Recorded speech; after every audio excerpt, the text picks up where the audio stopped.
যারা অকারণে অন্যকে আঘাত করে, কষ্ট দেয়, তারা কখনো উপলব্ধি করতে পারে না অপর প্রান্তে থাকা মানুষটি কতটা কষ্ট পায়, যন্ত্রণা ভোগ করে। কারণ তাদের হাত, পা, নাক, কান, মুখ সব কিছু থাকলেও বিবেক ও মনুষ্যত্ব নামক বস্তু দুটিই থাকে না। মনুষ্যত্ব ও বিবেকহীন মানুষগুলো মানুষের মতোই দেখতে, কিন্তু এরা আর যাই হোক মানুষ হতে পারেনি। এদের চেয়ে বনের পশুরা বরং অনেক ভালো।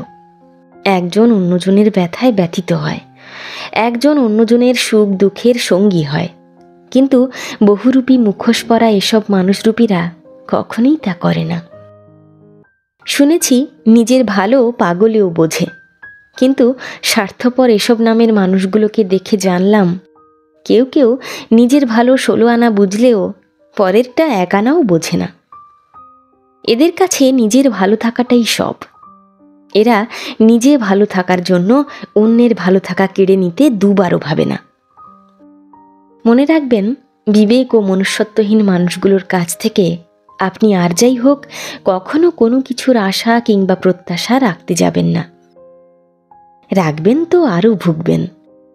আপনার অতি আপন মানুষটিও যদি এমন ধারার হয়ে থাকে, তবে মায়া কাটিয়ে উঠে এ সম্পর্ক থেকে বেরিয়ে আসুন।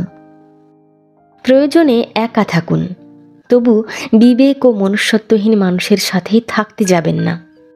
কারণ এরা কখনোই আপনার ত্যাগ, তিতিক্ষা, ক্ষমা কিংবা ভালোবাসার মূল্যায়ন করবে না।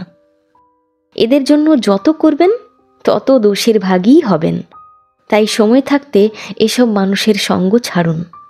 ভালো থাকুন এবং মানসিক শান্তিতে থাকুন।